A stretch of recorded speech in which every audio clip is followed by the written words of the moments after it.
Welcome everybody to another Kicking Tables. Today we'd like to welcome Noel Lacsamana and Robo Ohno, who are here to talk to us about their game, The Sleepover. Gentlemen, welcome to the show. Thanks for having us. What's up? Why don't we start with talking about the game? Tell us what The Sleepover is. So the Sleepover is a horror game. It's a co-op game, family friendly. You work together to put the power on in the house. It was knocked out during the storm, and then the Boogeyman appears. While you're trying to locate all these items, the Boogeyman is chasing you throughout the house. You have to get these items to the babysitter to turn the generator on, and then power comes on, Boogeyman disappears. It's every kid's nightmare, walking through the house in the dark. And I don't even think it's kids. Still my nightmare. I was just going to say, I have an adult daughter who is still afraid of the dark. So that is a true thing. Who isn't afraid of the dark a little bit? How many times do you actually run upstairs from the basement in the dark, right? Don't you always feel like there's something behind you? It's always everybody has that feeling, I'm sure. Right. It's the Boogeyman, actually. Yeah. A lot of people don't know that. The Boogeyman. That's exactly what it is. So I have a question. So this is a horror game, but you've made it a family-friendly horror game. So this is a sort of like light horror that sort of it's designed to be able to play still with your kids, even though it is a horror-themed game. What was the decision behind making it, kid-friendly? So when we first came up with the idea, we were actually entering a Hasbro contest. Oh. And we figured we wanted to make a family-friendly light game. The theme was horror because we're all fans of horror at Studio 32. And we thought it'd be different. We've seen, light games with cartoon-type themes, but we've never really seen a horror-themed family-friendly game. Very cool. And Robo, maybe you can talk a little bit about the art. What was the inspiration behind the art? Because I absolutely love the art. It sort of it reminds me a little of like the Five Nights at Freddy's sort of vibe. Just that sort of creepy, evil teddy bear almost on the box there. Yeah, well, being a kid of the 80s, most of the toys were terrifying because they were all the first animatronic home-based toys that you could get your hands on, and it was just always something creepy about Teddy Ruxpin in particular. Yeah. And so it was like the Boogeyman is like visually and aesthetically he's an amalgamation of Teddy Ruxpin and a Care Bear and then a little bit of like My Pet Monster and just like all the things that we grew up with that were just creepy enough to like give us the willies but still be marketable. And it was huge because like doing this game, the background of it and where everybody draws their interest from, all that stuff derives from the best parts of our lives, growing up as kids, and so it was easy for me to throw an aesthetic to it because the work was done for me. I had the nightmares in my head for my entire childhood, so I just had to revisit them and we were good, Awesome. So when you guys are playtesting, putting the game together, building up, it's a cooperative game, so you're working, with your friends to sort of survive the Boogeyman. What was the win-loss ratio? Like how often were people coming out ahead of the Boogeyman in this game when you're doing your testing? How hard is your game? Yeah. So it can be moderate to extremely hard.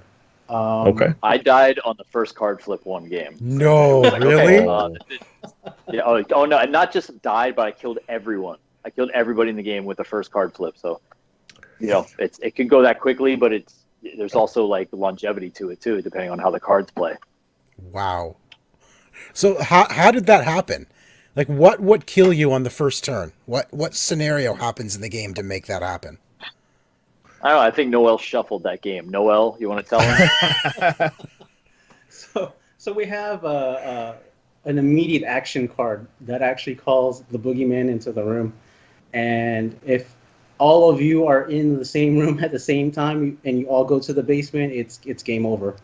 Um, so the funny thing is in horror games or the horror genre, you kind of want to stay together as a group. In this particular game, you kind of definitely stay apart. You don't want to be in the same room together because it's easier for the boogeyman to pick you off. So that you're really following traditional horror movie tropes. Everyone splits up, even though they never should. Right, right, right. Yeah, this is the only time it actually works for your Yeah. benefit. Yeah. How is the boogeyman controlled in the game? So you're obviously controlling the kids. How what in the game what mechanic controls what the boogeyman does? So we actually have two sets of spinners. The game actually plays 2 to 6 players. Okay. So within the 2 to 3 player realm, we have a spinner that locks 2 rooms. In the 4 to 6 player realm, you have all rooms available.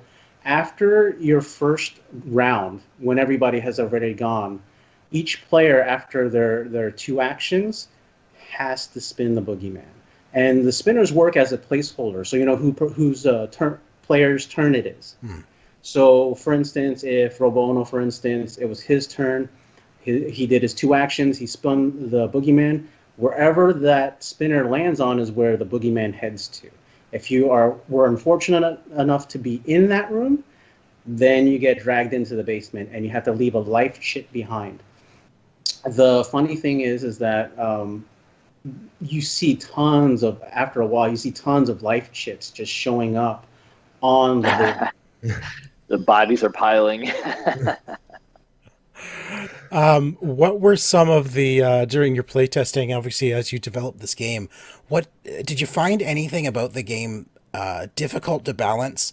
Was it like what kind of changes did the game have to go through in order to perfect all the mechanics? Oh God, how many iterations did we do on this? I think we've had several iterations. I personally have the paper drawn versions with hodgepodge pieces to the final iteration.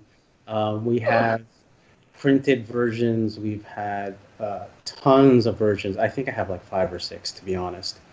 Yeah, But it was effort.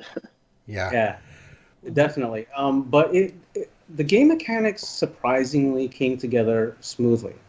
Um, the difficulty was a lot of the background story and trying to figure out what was the ultimate theme to go with. And then the horror theme, we just all fell into the horror theme at that point.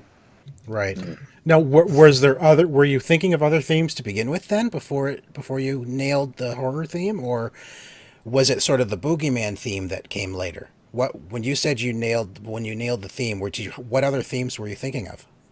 So I think it was always a horror theme to begin with. We just didn't know what the main antagonist would be. Gotcha. And, Okay. and I think when we realized that, hey, the characters are children, what will we be scared of as kids when we were young? And when we brought Ken in at that point, that's when the Boogeyman came together. Right. That's awesome. I was like, can I just do Voltron? Can I make everything Voltron? Is that Yes. like, it's not going to translate. So I'm like, all right.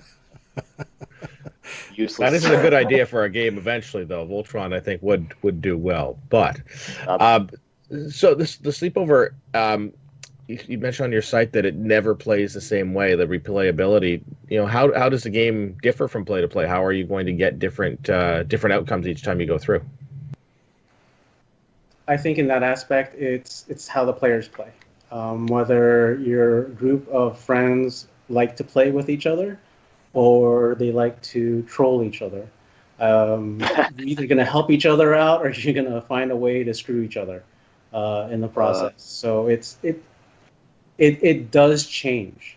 I think we've play tested this hundreds of times over the past few years, and I have not gotten bored with it. Oh, that's great. What about any expansion plans? Extra rooms, extra monsters, or anything like that? Have you guys given any thought to sort of expanding upon it? I'll say yes. And that I'll probably go as far as that for now. All right, that's fair. That's fair. You want to touch a bit on your Kickstarter campaign? Do you have plans for stretch goals that you can share? The only stretch goal, we're trying to keep it simple. The only stretch goal we're probably going to go for is because the glow-in-the-dark Boogeyman figurine is very limited. They're all hand-casted by our 3D artist, Daniel. And It was so amazing, by the way. Yeah, Nice. he is super amazing. These things are heavy. They are not light. This is a full cast. This is full resin. It's solid. It's not hollow. Oh, hold on. Let me put it to the camera. Yeah. Sorry. It's hollow. It's not hollow at all. It's solid and it's durable. I mean, I think during one of Robo Ohno's live paintings, didn't you actually drop it by accident? And or Oh no, that one when you No. put it down. I'm a professional. Yeah. When you put it down, we weren't gentle. I mean, this thing can take a beating. Nice. And so Yeah, that's going to be a it's stretch great. goal. But it's limited. It is limited because again, it is hand cast. So if we sell out on the tiers that the Boogeyman is actually in, we'd like okay. to extend that. Okay. Obviously, it would take us time to create more of these. And the best thing is that these do glow in the dark. Yeah, that's pretty awesome. That's So fantastic. you need to back it early to get the tier the limited tier to have the glow in the dark Boogeyman. Right, because I think Oh, yeah. we have only 320. Currently, we're going to have 320 Boogeymen available. Okay. But if it's in popular demand, obviously, we will create more. Nice. Make more. Yeah. Now, post Kickstarter, if somebody misses the campaign but still wants to get the Sleepover, what are their options post campaign after your fulfillment? Are you planning to get to retail? Are you going to sell it on your store? What's the options there? Currently, after Kickstarter, we are going to have a pledge manager that we're going to be working with. So you can order some things. After that, we at our website we will have a store available that you can order copies of the game. With the Kickstarter, you are getting it at a value. We're making sure that you get your money's worth. It's going to be lower than the current MSRP for the game. Nice. Yeah, and that's the I great think I'm thing about supposed to mow Kickstarter. somebody's lawn. What was that? Sorry? I think that one of the tiers is I'm supposed to mow somebody's lawn too if they hit a certain level. I don't know if that's enough.